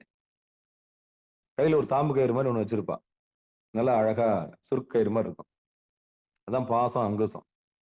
அவ நினைச்சா உயிர்களை பாசத்துக்கு உள்ளேயும் தள்ள முடியும். அத யோனி வழியிலையும் தள்ள முடியும். அவன் நினைச்சா உடனே செவுல் அறிகிற மாதிரி கோடாலியில போட்டு அங்குசத்தால போட்டு அந்த பாசத்தின் வழியை அறுத்து எம்பெருமானுடைய திருவடியிலையும் சேர்க்க முடியும். எவ்வளவு பெரிய ஆயுதம் பாருங்க. நீங்க அம்பால நல்லா உத்து பாருங்க. அந்த ரெண்டு கையில என்ன வச்சிருக்குன்னு பாருங்க. ஒண்ணு பாசாங்குசம் வச்சிருக்கோம், எல்லாம் உடுக்கை வச்சிருக்கிறோம், எல்லாம் நெருப்பு வச்சிருக்கோம், எல்லாம் பாம்பு வச்சிருக்கோம். இப்படி படைப்புக்கு ஏத்த மாதிரி தன்னுடைய உருவத்தை என்ன பண்ணி வச்சிருக்கோம், அது வச்சிருக்கோம். அப்ப அந்த மழு எதுக்கு? அம்பாள் கையில எதுக்கு கோடாரி? நான் கேட்கிறேன். அம்பாள் கையில எதுக்கு அங்குசம்? வெட்டுறதுக்கு. எதை வெட்டுறதுக்கு? வினையை அறுக்கக்கூடியவள். யாருக்கு ஏத்த மாதிரி? உயிர்களுடைய பக்குவத்துக்கு ஏத்த மாதிரி. இல்லைன்னா அது முடியாது. அவளைன்னா ஒண்ணுமே பண்ண முடியாது. அப்போ அந்த இன்னொரு கையில பாத்தீங்கன்னா, இடது கையில பாத்தீங்கன்னா தாம்பு கயிறு மாதிரி ஒண்ணு இருக்கும். அதான் பாசம். பாசத்தை கூட்டி வைப்பா. அதுலயும் நம்ம ஃபுல்பில் நினைப்போம். ஆணவம் கண்மம் மாய இருக்கு இல்லையா, அதுல தள்ளி விடுவா. தள்ளி விட்டு கொஞ்சம் வாழ்ந்துட்டு பட்டம் பதவி இந்த உயிர் கேட்குது இல்லையா, நான் கலெக்டர் ஆகணும், ஆடிட்டர் ஆகணும், அதுவாகணும், இதுவாகணும், இது எல்லாத்தையும் குறிப்பெடுத்து வச்சிருப்பா தாய். ஏன்னா அதுக்கும் பொறுப்பு இவதான். இகத்துக்கும் பொறுப்பு இவதான், பரத்துக்கும் பொறுப்பு இவதான். அதனாலதான் தாய்கிட்ட நம்ம ஒப்படைக்கணும். கருணையே உருவானவள், கருணையே உருவானவள். அப்படிப்பட்ட தாய்க்கு தான் நேற்று அபிராம வந்தாதி நம்ம படிச்சோம். கிட்டத்தட்ட 100 பாடல்கள், ஆளுக்கு 5 பாட்டு நம்ம என்ன பண்ணோம், உடல போன வெள்ளிக்கிழமையும் பாடணும். இந்த நேற்று வந்த வெள்ளிக்கிழமை 2வது வெள்ளி ஆடி முழுக்க முழுக்க பாடிட்டோம். நம்ம புறந்தள்ளுறதே இல்ல. சைவ நெறி பாடசாலைன்னு பேர் வச்சிருக்கிறோம். ஆனா ஏங்க இதுக்கெல்லாம் போய் அம்பால கும்பிடுறீங்கன்னு கேட்டா, நிச்சயம் என் பாடசாலையில தாய் இல்லாம ஒண்ணும் பண்ண முடியாது, அருள் சக்தி இல்லாத ஒண்ணும் பண்ண முடியாது. எல்லாரும் சொல்லுங்க, சிவபெருமான் மட்டும்தான் கும்பிடணும்னு சொன்னாங்கன்னா அவங்க கிட்ட சொல்லுங்க, அருள் சக்தி இல்லாம ஒண்ணும் பண்ண முடியாதுங்க. அதுக்குன்னு சக்தியே தான் பிரதானம் போயிடக்கூடாது. அதுக்குன்னு வழிபாட்டு மன்றங்கள் நிறைய இருக்குது, பீடங்கள் இருக்குது. எங்க அன்னை இல்லாம எதுவுமே கிடையாதுன்ற மாதிரி அது ஒரு கும்பம் முறைச்சிடக்கூடாது, அகங்காரம் ஆயிடக்கூடாது. நாங்க சிவபெருமான கும்பிடுறது இல்லைன்னு சொல்லிட்டு சிவபெருமான பழிக்க கூடாது. நல்லா யோசிக்கணும். நல்லா யோசிக்கணும். அவளை கடந்து நம்ம அடையக்கூட பொருளே பரம்பொருளே சிவபெருமான் தான். சிவபெருமான அடையறதுக்கு தான் அவ வந்திருக்கிறா. இப்ப அவளை மட்டும் இறுக்கி பிடிச்சுக்கின்னு மத்ததை இழிவா பேசக்கூடாது. சிவபெருமானே எங்க அம்மா தான் ஈன்றாங்கன்னு சொல்லக்கூடாது. தப்பு தப்பு, அபத்தம் அபத்தம் அபத்தம். அந்த ஒரு பாட்டை மையமா வச்சு கேவலமா சொல்லக்கூடாது. அபிராம அந்த அதுல சிவனாருக்கும் தாயின்னு வரும். அதை பார்த்து என்ன சொல்லக்கூடாது? பத்தியா சிவபெருமானே ஈன்றவள் இவதான் அப்படின்னு சொல்லக்கூடாது. எதனால அவர் வந்து அவர் அந்த அந்த சொல்லியிருக்காருன்னா, உயிர் ஜனிக்கணும்னா எல்லாமே அப்பாவுடைய புள்ளதான்.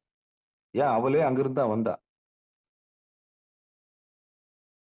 இந்த உயிரினுடைய வினையை கழிப்பதற்காக அவரே 2 முலைகளையும் ஒரு யோனியும் தாங்கி பெண் வடிவம் தாங்கி வதான். உண்ணாமுலை உமையாளுடன் உடனாகிய ஒருவன் பெண்ணாகிய பெருமான்மலை திருமாமணி திகழ மண்ணார்ந்தன அறிவித்திரள் மழலையும் முழவதிரும் அண்ணாமலை தொழுவார்வனை வழுவா வண்ணம் பெருமே.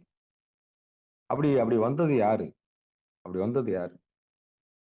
அப்படி வந்தது யாரு? இறைவன் தான். அப்ப இறைவன் இந்த உயிர்கள் மேல வச்சிருக்க கருணையினால பெண்ணாகி வருகிறான். அதை போய் பெண்ணையே பிடிச்சுக்கிட்டு சாமியை புறக்கணிக்க கூடாது. அதே மாதிரி சாமியை பிடிச்சவங்க அம்பால புறக்கணிக்க கூடாது. ரெண்டு முரண்பாடுகள்லாம் இருக்குது. நிறைய முரண்பாடுகள் இருக்கு. நிறைய முரண்பாடுகள் இருக்கு. இந்த முரண்பாடுல இருந்து அடியார்கள் கலைஞ்சு வெளியே வரணும். எங்க முருகர் தான்னுவாங்க. எங்க முருகர் அப்பனுக்கே பாட சொன்ன சுப்பையான்னுவாங்க. அது ஒரு கோஷ்டி இருக்கு. முருகர் பெருமானையும் முதல்ல கும்பிடுற ஒரு கோஷ்டி இருக்கு. அது என்ன பண்ண தெரியுமா? நாங்க சிவபெருமானெல்லாம் பாக்குறது இல்லைங்க. எங்களுக்கு பராசக்தி எல்லாம் கிடையாதுங்க. எங்களுக்கு முருகர் மட்டும்தாங்க. இன்னொரு கூத்து இருக்குது. நாராயணன் மட்டும் வழிபடுறது. இவங்க என்ன பண்ணுவாங்க? சர்வம் கிருஷ்ணார்ப்பண வஸ்து. இந்த உலகத்தை சூழ்ந்திருக்குது நீர் தான். நாங்க நீரோட முடிச்சுக்கிறோம். எங்களுக்கு புனல்வாதம் தான் முக்கியம்னுவாங்க. இந்த தத்துவம். அப்போ கிட்டத்தட்ட எல்லா தத்துவத்துக்கும் தத்துவ நாயகியா இருக்கிற. அதனாலதான் தத்துவ நாயகின்னு முதல் அறில தானே எழுந்து தத்துவ நாயகி. எல்லா தத்துவத்துக்கும் தாய். கணபதி தத்துவத்துக்கு அவதான் தாய். நாதமாக வெளிப்படும் போது அவ கணபதியா வெளிப்படுறா. அதே விந்தாக வெளிப்படும் போது முருகபெருமானா வெளிப்படுறா. அதே ஆண்பால் விகுதியா வந்து புருஷனா நிற்கும் போது அவ திருமாலாக வந்து நிக்கிறா. மோகினியாவும் வந்து நிக்கிறா. பாரு எத்தனை தத்துவம் பாருங்களேன். ஆனோ அலியோ அறிவையோ என்றிருவர் காணா கடவுள் கருணையினால் தேவர் குழாம் நானாமே உய்ய ஆட்கொண்டருளி நஞ்சுதனை ஊனாக உண்டருளும் உத்தர கோசமங்கை கோனார் பிறை சென்னி கூத்தன் குணம் பரவி ஊனார்வனமுலையீர் பொன்னு செல்லாடாமோ தோற்றத்துக்கு ஆணு, தோற்றத்துக்கு அலி, தோற்றத்துக்கு அறிவை. இத்தனை கூத்தும் அவதான். ஆம்பளை எல்லாம் ஆம்பளை இல்லை, பொம்பளை எல்லாம் பொம்பளை இல்லை, அலி எல்லாம் அலி இல்லை. எல்லாமா இருக்கிறது யாருன்னா அவதான் இருக்கிறா. அப்ப என்ன பண்ண முடியாது? இதை பிரிக்க முடியாது. அப்படி பிரிக்கவே முடியாது. எந்த சக்தி உங்களால பிரிக்க முடியும் நான் கேட்கிறேன். அதனால இந்த பேதம் கொஞ்சம் விட்டு அப்ப அன்னைக்கிட்ட தான் நம்ம எல்லாத்தையும் கேட்டு வாங்கிக்கணும். நம்ம உள்ள போகணும். அப்படி போனா தான் எம்பெருமாட்டினுடைய பெரும் கருணையை நம்ம பெற முடியும். இல்லைன்னா பெற முடியாது. ஓம் சக்தி பீடெல்லாம் இருக்குது இல்லையா? அப்ப சக்தி பீடம் என்ன சொல்லுதுன்னா, எங்களுடைய நோக்கம் அம்பாள் வழியே இறைவனை அடையிறதுன்னு சொன்னாங்கன்னா அதான் உத்தமம். அம்பாள் வழியே சிவபெருமான் அடையிறதுக்கு தான் உத்தமம். இல்லைன்னா முடியாது. இல்லைன்னா வாய்ப்பு இல்லையே. அப்போ புறந்தள்ளக்கூடாது. புறந்தள்ளணும்னா என்ன? பேதம் பார்த்தா சேதம் நிகழும்.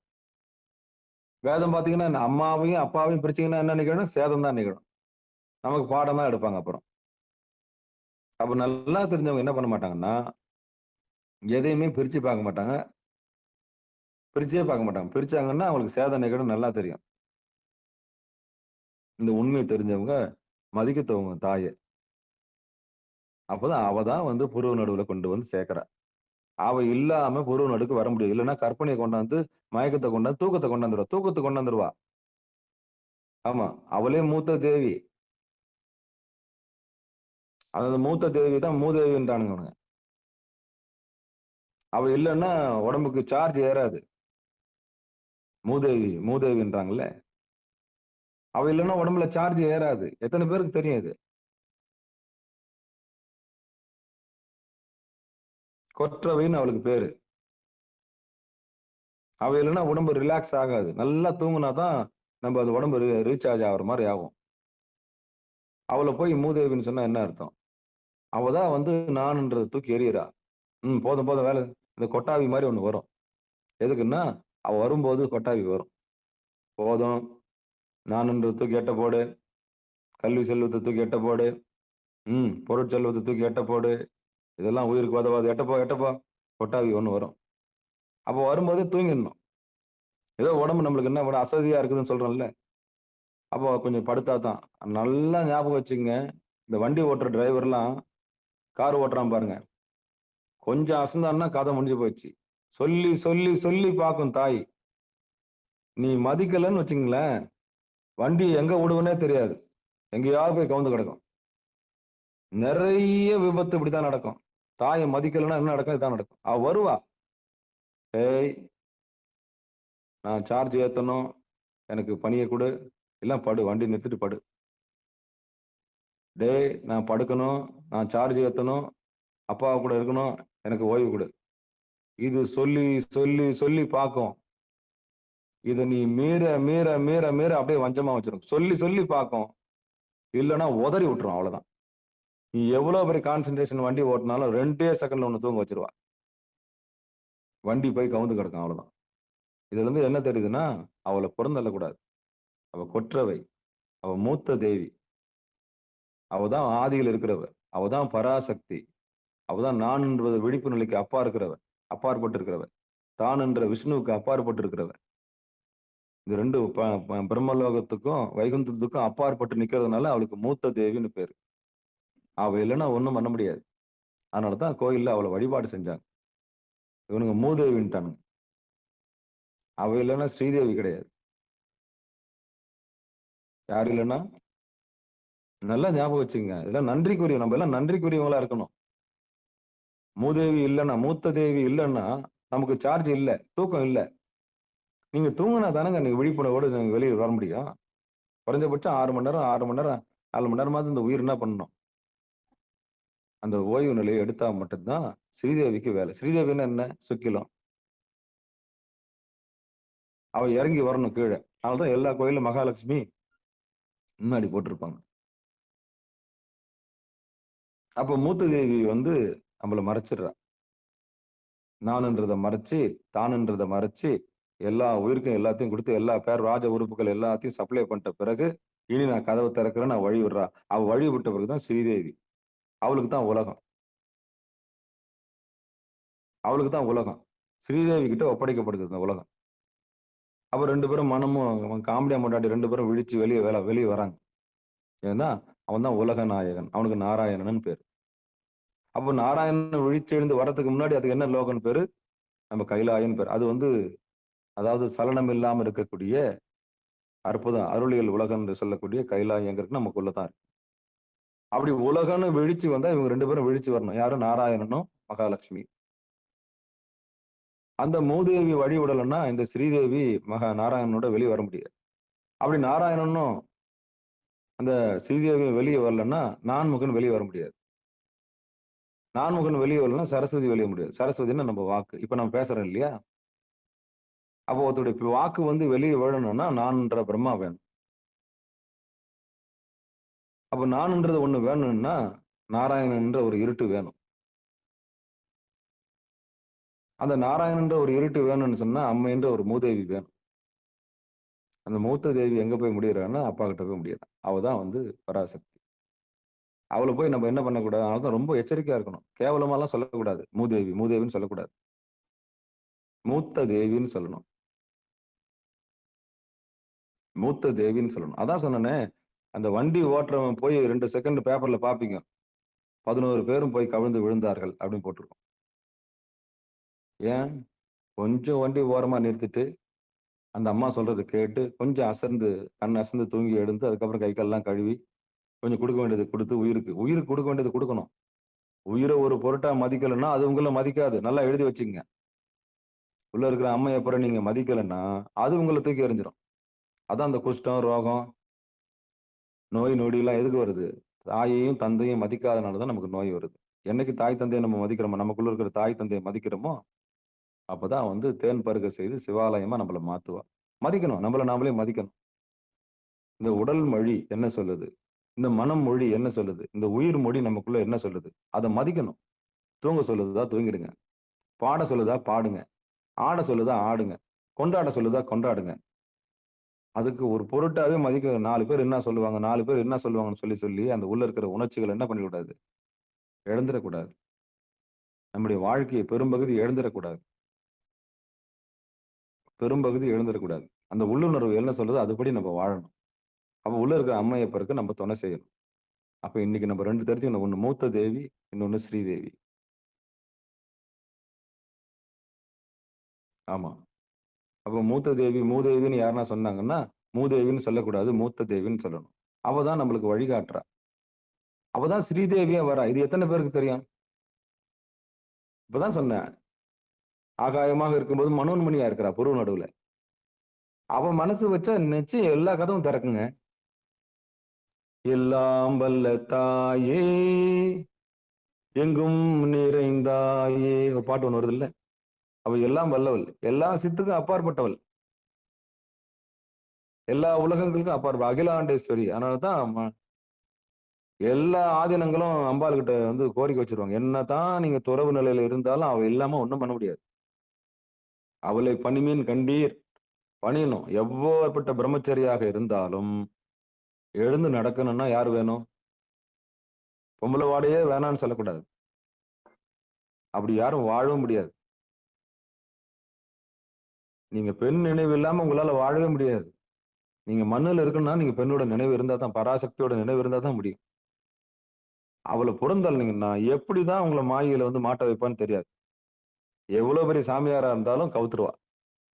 அவளை மட்டும் புறந்தள்ளக்கூடாது. அதனாலதான் அவளை நம்ம பாலாம்பிகையா பார்க்கணும். அதனாலதான் சித்தர்கள் என்ன பண்றாங்க? நம்ம சேனல்ல என்ன லோகோ வச்சிருக்கிறோம்? ஏன் பாலாம்பிகை வச்சிருக்கிறோம்? மயக்கத்தை தீர்த்துருவா. சலனத்தை உண்டாக்க மாட்டா. ஞானத்தை கொடுப்பா. வாலை பெண்ணுன்னு அவளுக்கு பேரு. எந்த பெண் என்ன சூழ்ச்சி பண்ணாலும் உடனே சொல்லிடுவா. ஏய், இந்த நோக்கத்துக்கு தாண்டா அவ உள்ள வரா. அவ இந்த நோக்கத்து தான் உள்ள வரா. கொஞ்சம் எச்சரிக்கையா இரு அப்படின்னு சொல்லக்கூடிய யாரு? பாலாம்பிகை. அவளை இறுக்கி பிடிச்சுக்கணும்னா யார் யாரு என்னென்ன பெண்ணு என்ன சூழ்ச்சி செய்யறா அத்தனையும் தெரியும். அவளுக்கு தெரியாத ரகசியமே கிடையாது. சத்தியவான்களை காப்பாற்றக்கூடிய அவ. அதனால சித்தர்கள் எல்லாம் யாரை விரும்புவாங்க தெரியுமா? பாலாம்பிகை விரும்புவான். ஏன்னா அந்த கற்பை காப்பாத்தணும்னா அவளால மட்டும்தான் முடியும். குழந்தை மாதிரி வந்து என்ன பண்ணிடுவா? மாசிலா மணி. அவ எப்படி? மாசிலா மணி. நம்ம மாசிலாமணி ஈஸ்வரருக்கு இருக்காங்கல்ல, அதே மாதிரிதான். அப்ப சத்தியத்தை கடைபிடிக்கிறவங்க, உண்மையை தெரிஞ்சுக்கணும்னு ஆசைப்படுறவங்க, இந்த வாழை பெண் என்று சொல்லக்கூடிய குண்டலினி சக்தி என்று சொல்லக்கூடிய நம்மள கீழ்முகமா கொண்டு போகாம மேல்முகமா கொண்டு போய் விடக்கூடிய அற்புதமான ஆற்றல் படைத்தவ தான் இந்த பாலா. அதனால தான் நம்ம சேனல்ல அவளை முன்னிறுத்தி வச்சிருக்கிறோம். பால திரிபுர சுந்தரின்னு அவளுக்கு பேர். அவதான் அந்த புருவ நடுவுல முதல்ல உதிக்கிற குழந்தை. அவதான் பராசக்தி. எல்லா சித்தனுக்கெல்லாம் சித்தினியா இருக்கக்கூடியவள். அவதான் அத்தினி, அவதான் பத்தினி, அவதான் சித்தினி. எல்லா வகையான பெண்களாகவும் இருக்கிறது அவதான். அணங்குகளின் பரிவாரங்கள் ஆகையினால் வணங்கியேன்னு ஒரு தெய்வம்னு ஒரு பாட்டு வருது இல்லையா? அபிராமந்தாதி. மொத்த பொம்பளையுமே சாமி அம்பாளுக்கு தான் சொந்தம். எல்லா பெண்களுமே. அப்போ அவளின்றி ஒரு அணுவாசம். இந்த பாடல் முழுக்க முழுக்க இந்த உடம்பு சிவாலயமா மாறணுமா, நீ வந்து அவகிட்ட பணிஞ்சிரு. அவளே கொண்டு போய் தேனை பருக செய்வா. அவளே எது சிற்றின்பம் எது பேரின்பம்னு உனக்கு விளக்கிடுவா. அவளே இந்த உலக வஸ்துக்கள் இருக்கிற மாயையே அவளே புரிய வைப்பா. எது நிலையில்லாதது எது நிலையானதுன்னு அவளுக்கு நல்லா தெரியும். அப்ப அவகிட்ட நம்ம என்ன பண்ணு கேட்டு அம்மா அம்மான்னு கேட்டு என்ன பண்ணிக்கணும்? அவதான் தாரமா வரா. அவளே தாயாக இருக்கிறாள், அவளே தாரமாக இருக்கிறாள், அவளே சகோதரியாக வருகிறாள், அவளே மூத்தவளா வரா, அவளே இளையவளா வரா. மூத்தவளே, இளையவளே, தாயே, தாரமே, இப்படி எந்த கோலம் எடுத்தாலும் அவதான். இந்த ஒரு சாப்டர் தான், ஒரே ஆள் தான். ஒரே ஆள் தான். அவளே மூதாட்டியா வரா, அவளே பேதையா வரா, பெரும்பெண்ணா வரா, மங்கையா வரா. இப்படி எப்படி வேணாலும் மங்கையர் கரசியா வரா. எப்படி வேணாலும் அவள சொல்லலாம். அதனால தான் இந்த ஆடி மாசம் முழுக்க முழுக்க அவளுக்காக கொடுக்கப்பட்டிருக்கு. திருமந்திரத்துல அந்த பாட்டு நமக்கு வந்து சேர்ந்திருக்கு. திருமந்திரத்துல கரெக்ட்டா என்ன வந்து நம்மளுக்கு சேர்ந்திருக்கு. இது நேத்து படிக்க வேண்டிய பாடல். அது வெள்ளிக்கிழமை படிக்க வேண்டிய பாட்டு. கரெக்ட்டா அம்பாளுக்கு உண்டான பாட்டு எப்போ வந்திருக்கு பாருங்க. நேத்து வந்திருக்கணும். நேத்து நம்ம படிக்காம போனதுனால நம்ம இன்னைக்கு நம்ம படிக்கிறோம். சனிக்கிழமை படிக்கிறோம். எப்பேர்ப்பட்ட வரி பாருங்க. தானே எழுந்த தத்துவ நாயகி எல்லா தத்துவமும் 96 தத்துவமும் அவ வந்து காமிச்சா தான் சித்தாந்தம் புரியும். அவ வந்து உணர்த்தினா தான் வேதாந்தம் புரியும். ஏன்னா நாதத்துக்கு நாயகி அவ. அவ இல்லைன்னா வேதம் வேதம் கிடையாது. வேதத்தை அதான் சொன்னனே, திருஞான சம்பந்தருக்கு பொற்தாளம் தரப்படுகிறது. தட்டி பார்க்கறாரு, என்ன வரல? சொல்லுங்க பார்க்கலாம். தங்கத்தால ஒரு பொற்தாளம் கொடுத்தா என்ன வரும் அதுல? தட்டி பார்த்தா என்ன வரும்? இறைவன் கொடுக்கிறாரு. தாளம் கொடுக்கிறாரு. யாருக்கு? திருஞான சம்பந்தருக்கு. தங்கத்தால செய்யப்பட்ட அந்த தாளம். அத தட்டி தட்டி பார்த்தா என்ன வராது? காமாட்சி அம்மா சொல்லுங்க. வெண்கலத்துல இருந்தா தான் அது சத்தம் வரும். ஆனா பொற்தாளத்துல என்ன வராது?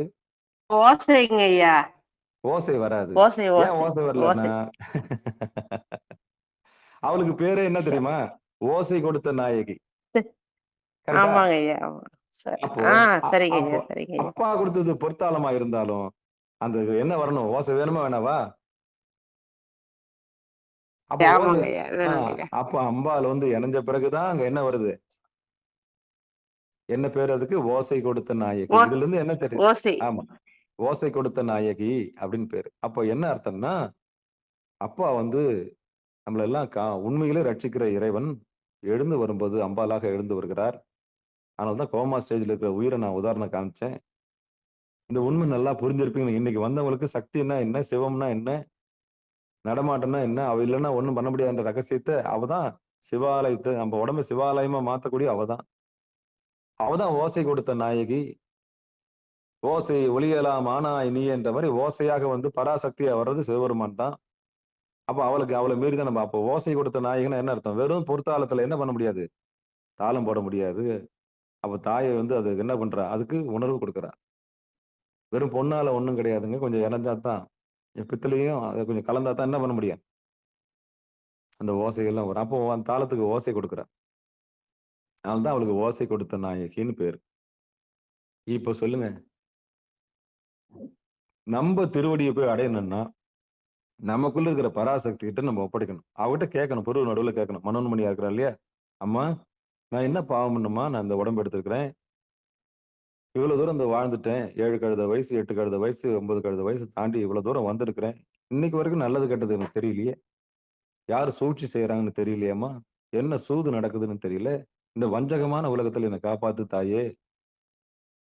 இந்த வஞ்சகமான உலகம் யார் மேல அன்பு வைக்கிறது தெரியலையே.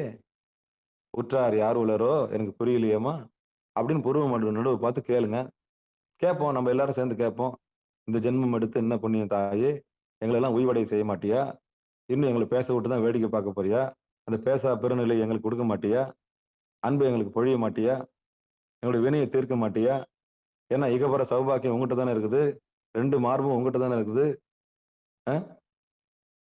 பரஞானம் அபரஞானம் 2த்தையும் நீ தானே வச்சிருக்கிற. பால் நினைந்து விட்டும் தாய் நீதானே. எப்படி என்ன பண்ண போற அப்படின்னு விசாரம் செய்யணும். அவதான் காமாட்சி.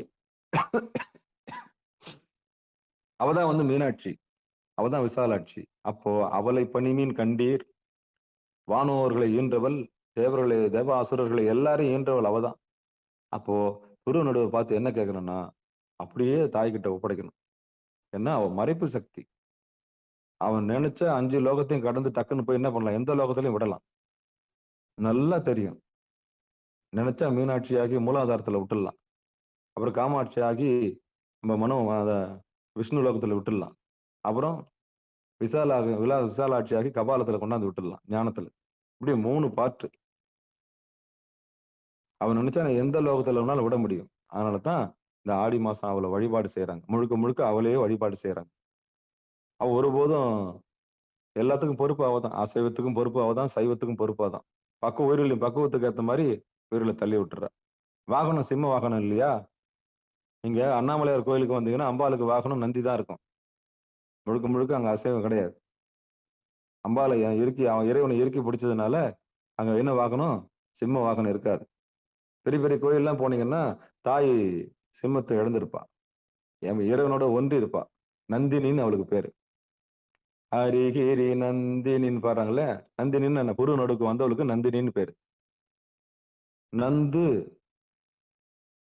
நந்து நந்து நாள் இனிமை தரக்கூடியனால நந்தினி, அதுக்கு நந்தின்னு பேரு. எப்படி?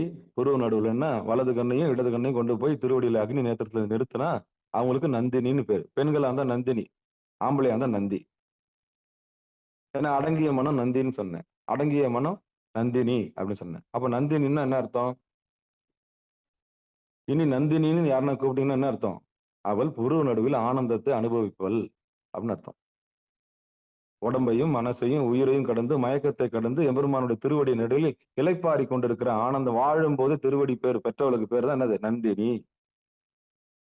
ஒரு ஆம்பளையா இருந்தா என்ன சொல்லணும்? வாழும்போது உடம்பையும் மனசையும் உயிரையும் மயக்கத்தையும் கடந்து திருவடியில நின்று இளைப்பாரி கொண்டிருக்கிற வாழும்போது திருவடியில நிலைச்சு நிக்கிறான்னு சொன்னா அவனுக்கு பேர் நந்தி.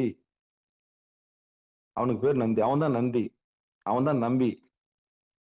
அவன் தான் நம்பி ஆண்டான் நம்பி. அவன் தான் நந்தி. அப்ப வாழும்போது அந்த திருவடியை பெறக்கூடிய பெரிய கலை தான் சிகாரம் சைவநெறி பாடசாலை விழுந்து விழுந்து பாடுபட்டுட்டு இருக்கு. யாராவது ஞானத்துக்கு வர மாட்டாங்களா? யாராவது உடம்ப கடக்க மாட்டாங்களா? யாராவது மனசை கடக்க மாட்டாங்களா? யாராவது உயிரை கடந்து மயக்கத்தை கடந்து திருவடிக்கு வர மாட்டாங்களான்னு ஏங்கி தவிக்குது சிகாரம் சைவநெறி பாடசாலை. யாராவது கேள்வி கேட்க மாட்டாங்களா? ஐயா இதுல இருந்து எப்படி மீறுறதுன்னு கேட்க மாட்டாங்களா? நான் எந்த நிலையில இருக்கிறேன், என்னை காப்பாத்தி கொடுங்கன்னு கேட்க மாட்டாங்களான்னு ஏங்கி தவிக்குது சிகாரம் சைவநெறி பாடசாலை. கடை விரித்தேன் கொள்வாரில் என்ற மாதிரி எப்பொழுதும் நம்ம ஞானத்துல திளைச்சிருக்க தான் ஆசைப்படுறோம். அப்படிப்பட்ட பராசக்தி கிட்ட நம்ம விட்டோம்னா தேனை பருகச் செய்வாளாம். வானோர் உலகின்ற அம்மை மதிக்கணும். பொண்ணு பொம்பளைன்னா கொஞ்சம் கேவலமா நினைக்க கூடாது. அந்த கேவலமான பாக்குற பார்வையை விட்டுட்டு இந்த ஆணுன்றதை விட்டுட்டு அம்மா கொஞ்சம் கொஞ்சம் கரை சேர்த்து விட்டுருமா, இந்த கரையில இருந்து அந்த கரையில விட்டுருமான்னு சொன்னா எவ்வளவு சுலபம் தெரியுமா? ரொம்ப ரொம்ப சுலபம். சுலபமா கடக்க வச்சலாம். அப்ப அந்த நுட்பம் தான், கேட்கிற விதம் தான் இருக்குது. நீ என்ன எனக்கு சொல்றது, நான் என்ன செய்யறது? இதுதான் ஆணவத்தின் அடையாளம். இது திமிரு. கல்வியால வந்து திமிரு. நீ என்ன சொல்றது, நான் என்ன செய்யறது அப்படின்னா பணிவு போயிடுச்சு. பணிவு இல்லாத ஆணவத்துக்கு அழகு என்னது? பணிவு. பணிவே போயிடுச்சுன்னா அப்புறம் உனக்கு எப்படி அம்பாள் அப்படி பட்டுட்டு வான்னு சொல்லும். முடிக்க கூடாது. நல்லா தெரியும் உங்களுக்கு திருவண்ணாமலைக்கு போறதுக்கு வழி. ஆனா ஏகதாளமா ஒருத்தன் வந்து உங்ககிட்ட கேட்டா என்ன பண்ணுவீங்க நீங்க? ஏம்பா இல்ல இந்த பக்கம் எந்த பக்கம் போனோம் அப்படின்னு அதட்டி கேட்டா என்ன பண்ணுவீங்க? உடனே எனக்கு தெரியாதுன்னு தான் சொல்லுவீங்க. அதே ஐயா 3 ரோடு பிரியுது இல்ல, எந்த பக்கம் போனா திருவண்ணாமலைக்கு போலாங்க ஐயா? அப்ப கேட்கிற விதம் இருக்கு இல்லையா? அதுதான் அம்பாள் கிட்ட கேட்கணும். அம்மா எனக்கு தெரியலம்மா, எனக்கு இருட்டா இருக்குது, நல்லது கெட்டது எனக்கு தெரியல, யார் நல்லவங்க யார் கெட்டவங்க எனக்கு தெரியல, சொந்த பந்தம்லாம் இப்படி இருக்கு சாமி, உண்மையே எனக்கு தெரியலையே, நான் எதுக்கு தான் வந்தேன் பூமிக்கு? நான் ஒரு பூமிக்கு பாரமா தான் இருக்கணுமா? எனக்கெல்லாம் வாழ்க்கை கிடையாதா? எனக்கு நீ சுட்டி காமிக்க மாட்டியா? எனக்கெல்லாம் தன்னறிவு கிடைக்காதா? எனக்கெல்லாம் சிவப்பேறு கிடைக்காதா? நான் சைவத்துக்குள்ள வரமாட்டேன்னா? எனக்கெல்லாம் தொட்டு பூஜை பண்ணக்கூடிய ஆற்றல் இல்லையா? என்ன நீ கொண்டு போய் சேர்க்க மாட்டியா அப்படின்னு தாய் கிட்ட சொன்னீங்கன்னா எங்கேயாவது கொண்டு போய் விட்டுருவா. அவதான் எல்லாத்தையும் ஈன்றவ. அவதான் எல்லாத்துக்கும் பொறுப்பு. அவதான்.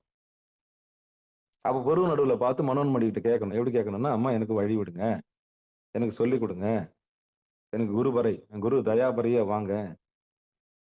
ஆனா இப்ப என்ன அழியா இருக்கிறது எல்லாமே நீங்க தான், எனக்கு நல்லா தெரிஞ்சு போச்சு. இதுக்கப்புறம் நீங்க என்ன ஏமாத்த முடியாது. உங்க 6 கோடி மாயா சக்தியில வச்சு என்ன ஏமாத்த முடியாது. எத்தனை நாளைக்கு புல்ல காமிச்சு ஏமாத்தலாம்னு பாக்குறீங்க பச்சையா? இனி என்ன ஏமாத்த முடியாது. எனக்கு உண்டான பொருளை சொல்லுங்க. மெய்ப்பொருளை காமிச்சு கொடுங்க. பொய் பொருள் எல்லாம் போதும் எனக்கு அப்படின்னு கேட்டு நம்ம என்ன பண்ணணும்? மனோன்மணி தாய்கிட்ட கெஞ்சி கூத்தாடி அப்படின்னா சிவாலயத்தை நமக்கு தராலாம். ஆலயம், ஆன்மா லைக்கின்ற இடம் ஆலயம். அதனாலதான் அந்த பாட்டை 100 முறை படிச்சிட்டேன். தானே எழுந்த அத்தத்துவ நாயகி ஊனே வழி செய்து எம் உள்ளே இருந்திடும் வானோர் உலகின்ற அம்மை மதித்திட தேனே பருக சிவாலயமாகுமே.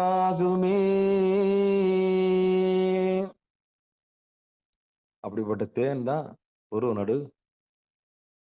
அந்த நடுவுல யார் ஒருத்தர் ஆடாம அசையாம நிக்கிறாங்களோ அதுதான் ஆலயம். அங்க கேட்கிற ஓங்காரம் தான் உங்களுக்கு செவிக்கு விருந்து. உங்க புருவ நடுவுல தெரிகிற வெளிச்சம் தான் முருகப்பெருமானுடைய வெளிச்சம். இந்த ஒளியும் சேர்ற ஒரு பெரிய பாக்கியம் தான் திருவடி ஆனந்தம். அதான் சத்து சித்து ஆனந்தம்.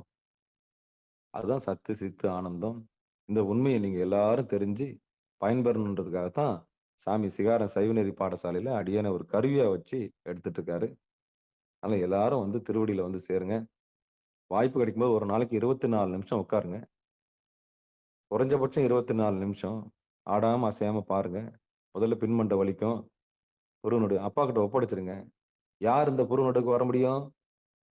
பொய் சொல்லாதவங்க, திருடாதவங்க, கொலை செய்யாதவங்க, பஞ்சமா பாதகம் செய்யாதவங்க, மனசாட்சிக்கு விரோதமான செயலை செய்யாதவங்க எல்லாருக்கும் அங்க ரைட்ஸ் உண்டு. அவங்க தான் சாமியை தொட்டு பூஜை பண்ணக்கூடிய ஆற்றல் பெற்றவர்கள். அவர்கள் தான் அந்தணர்கள். அறம் செய்பவர்கள் அந்தணர்கள். யாரு? யார் அந்தணர்கள்? சத்தியத்தை சொல்லுகிறவர்கள், சத்தியத்தை கடைபிடிக்கணும். இவங்க தான் கடைபிடிக்கணும்னு அவசியம் கிடையாது. வாழ்க்கையில உனக்கு எது நல்லதுன்னு படுதோ அதை செய். அப்பதான் நீ அறத்துக்கு வர முடியும். எப்ப நீ அறத்தை கையில் எடுத்து அப்பயே நீ அந்தணன் ஆகிறாய். சத்தியத்தை கையில் எடுத்துனா நீ அந்தணன் ஆகிறாய். அப்போ உன் நடத்தை தான் ஜாதி. நீ how you are behaving, நீ எப்படி நடந்து கொள்ளுகிறாய், இந்த சூழ்நிலையை எப்படி நீ எதிர்கொள்ளுகிறாய் என்றதுதான் ஜாதி தீர்மானிக்குது. பிறப்பால வர்றது ஜாதி கிடையாது. நீ எங்க வேணாலும் பிறந்துக்க, நீ யாரா வேணாலும் பிறந்துக்க, உன் சர்டிபிகேட்ல என்ன வேணா கடந்துட்டு போட்டா அதை விட்டுரு. நீ எப்படி பிஹேவ் பண்ற, உன் தேடல் என்ன, உன்னுடைய தேடல் என்ன, உன் நடத்தை என்ன, எப்படி நடந்துக்கிற, உன் குணம் என்ன, குணம் பார்த்து பழகு. சத்துவ குணமா, ரஜோ குணமா, தமோ குணமா, நல்ல குணமா, நல்ல புத்தியா, இவங்ககிட்ட பழகலாமா வேணாவா, இவங்க கூட சேர்ந்தா நல்ல கதி அடைய முடியுமான்னு பார்த்து பழகு. அப்ப குணம் தான் மனிதனை தீர்மானிக்குது. நடத்தை தான் ஒருத்தருடைய ஜாதியை தீர்மானிக்குது. அப்போ அப்படிப்பட்ட தாய் சாதி நச்சுன்னு அவளுக்கு பேரு.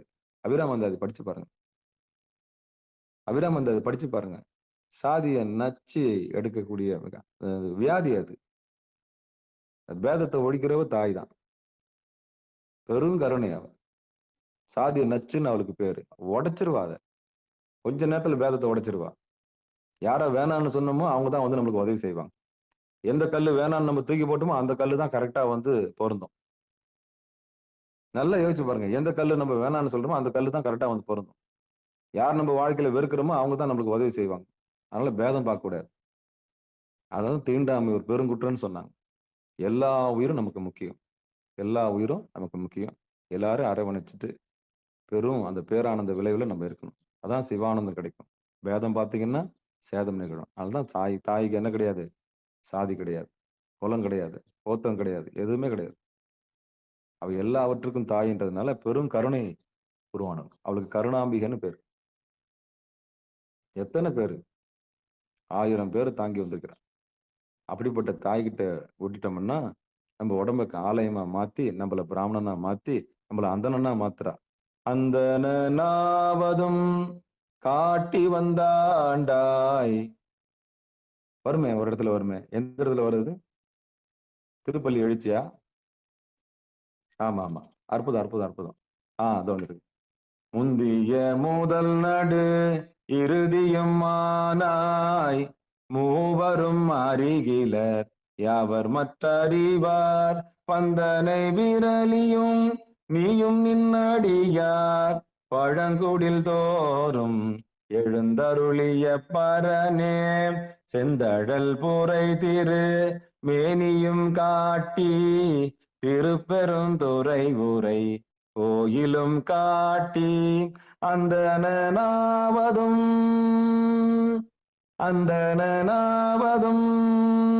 காட்டி வந்தாண்டாய், ஆரமுதே பள்ளி எழுந்தருளாயே.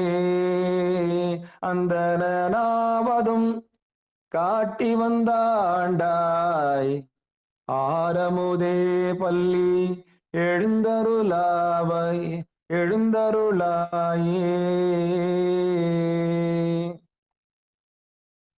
அப்போ அந்தனாவதும் காட்டி வந்தாண்டாய், அப்போ ஒருத்தருடைய ஒழுக்கம்தான் ஜாதி. நீ எங்க பிறக்கிறன்றது முக்கியம் இல்ல. சத்தியத்தை உண்மையிலே தேடுறியா? உனக்கு அங்க விடிவு காலம் பொறக்கும். எந்த சேற்றில இருந்தாலும் நீ செந்தாமரை தான். ஆனா உண்மைய தேடி நீ அலையணும். அப்ப சாமி உனக்கு எல்லாமே தருவார். இகபர சௌபாக்கியம் எல்லாமே தருவார். நான் உண்மைய தெரிஞ்சுக்கணும், சத்தியத்துல இருக்கணும், நடத்தையில நீங்க ஒழுக்கமா இருந்தீங்கன்னா, பஞ்சமா பாதகம் செய்யலன்னா, நிச்சயம் பொருள் நடு உங்களுக்கு எல்லாருக்கும் கிடைக்கும். அப்படி பஞ்சமா பாதகம் நம்மளுக்கு தடுக்குதுன்னா, நம்மள வினையே நம்மளுக்கு கொண்டு போய் சேர்க்காது. போர் அடிக்க வைக்கும், சலிப்பு வந்துரும். எதுக்கு நம்ம பார்க்கணும்? ஏன் நீ சொல்லி நான் செய்யணுமா? இப்படிலாம் வரும். இப்படிலாம் வரும். இவ்வளோ பேதங்கள கடந்து, அந்த புருவ நடுன்னு சொல்லக்கூடிய லலாடம்னு அதுக்கு பேரு. புருவ நடுன்னு அதுக்கு பேரு. அதுதான் நீதிமன்றம். அங்க தான் தராசு இருக்கு. அந்த தராச நம்ம உத்து பார்க்கணும். அப்படி உத்து பார்க்கும்போது மனோன்மணி தெரிவா. அவகிட்ட தான் நம்ம பேசணும். தாயே என்ன கொண்டு போய் சேர்த்துரு. இந்த மாயா சமுத்திரத்துல நான் இன்னும் நீச்சல் அடிக்க தெரியாம தவிக்கிறேனே, என்ன கொண்டு போய் சேர்த்துரு தாயேன்னு யார் ஒருத்தர் பணியிறீங்களோ, அவளுக்கு தேனை பருகத் தந்து சிவாலயமா நம்மள மாத்துறாளாம். அப்ப ஊன் உடம்பையே நம்ம ஆலயமா மாத்தக்கூடிய ஆற்றல் பராசக்திக்கு உண்டுன்னு சொல்லி நிகழ்ச்சியை இனிது நிறைவு செய்வோம். வாழ்த்து. மண்ணில் இதுகாரும் பொறுமையா கேட்ட அத்தனை உள்ளவங்களுக்கும் மனமார்ந்த நன்றி தெரிவிச்சுக்கிறோம். அம்மையோட பெருமையை நம்ம இன்னைக்கு பார்த்தோம். மண்ணில் நல்ல வண்ணம் வாழலாம் வைகளும் எண்ணின் நல்ல கதிக்கு யாதுமோர் குறைவிலே கண்ணின் நல்ல அக்துரும் கழுமல வளநகர் பெண்ணின் நல்லாலோடும் பெருந்தகை இருந்தது. தனம் தரும் கல்வி தரும் ஒரு நாளும் தளவரியா மனம் தரும் தெய்வ வடிவம் தரும் நெஞ்சில் வஞ்சமில்லா இனம் தரும் நல்லனையெல்லாம் தரும் அன்பர் என்பவருக்கே கணம் தரும் பூங்குழலால் அபிராமி கடைக்கண்களே ஆறிரு தடந்தோல் வாழ்க அருமுகம் வாழ்க வெற்பை கூறுசை தனிவேல் வாழ்க கொக்கூடம் வாழ்க செவ்வேல் ஏறிய மஞ்சை வாழ்க ஆனைதன் அணங்கு வாழ்க மாறிலா வள்ளி வாழ்க வாழ்க சீர் அடியார் எல்லாம் வான்மிகில் வழாது பெய்க மலிவலம் சுரக்க மன்னன் கோன்முறை அரசு செய்க குறைவிலாது உயிர்கள் வாழ்க நான்மறை அறங்கள் வங்க நற்றவம் வேள்வி மல்க மேன்மைகுள் சைவ நீதி விளங்குக உலகமெல்லாம் மேன்மைகுள் சைவ நீதி விளங்குக உலகமெல்லாம் மேன்மைகுள் சைவ நீதி விளங்குக உலகமெல்லாம் என்று சொல்லி நிகழ்ச்சியை இனிதே நிறைவு செய்வோம். அன்பர்களுக்கு ஆன்ம வணக்கம். நீங்கள் கேட்டுக்கொண்டிருப்பதும் பார்த்து கொண்டிருப்பதும் சிகாரம் சைவநெறி பாடசாலை என்கிற டெலிகிராம் சேனல் மூலம் ஒவ்வொரு நாளும் அதிகாலை 5:20 மணிக்கு திருநெறிய தமிழோசை என்கிற தலைப்பின் கீழே 12 திருமுறை பாராயணம் செய்து வருகிறோம். அந்த வகையில சிவபெருமானுடைய பெரும் கருணையினாலே திருமூல நாயனார் இயற்றிய திருமந்திரம் என்கிற நூலினை ஒரு நாளைக்கு ஒரு பாடல் என்கிற வரிசையில் சிந்தித்து வருகிறோம். நம்முடைய நிகழ்ச்சிக்கு வருகை தந்து சிறப்பித்த அத்துணை அடியார் பெருமக்களுடைய பொன்னார் திருவடிகளையும் மனமொழி மெய்களாலே வணங்கி மனமார்ந்த நன்றிகளையும் சொல்லி நிகழ்ச்சியை இனிதே நிறைவு செய்வோம். மீண்டும் இன்று மாலை 6 மணிக்கு நிட்டை கூடல் திருவடி பணிதல் சிவன் திருவடி பணிதல் என்கிற தலைப்பின் கீழே வலது கண்ணையும் இடது கண்ணையும் கொண்டு போய் எம்பெருமானுடைய திருவடியில் சேர்த்து இளைப்பாற வாழும்போது இளைப்பாரி சிவாலயமாக மாறும்படி பணிவன்போடு கூறி நிகழ்ச்சியை இனிதே நிறைவு செய்கிறோம். நற்றுணையாவது நமச்சிவாயவே. நன்றிங்க. அனைவருக்கும் வணக்கம். திருச்சிற்றம்பலம், தில்லையம்பலம்.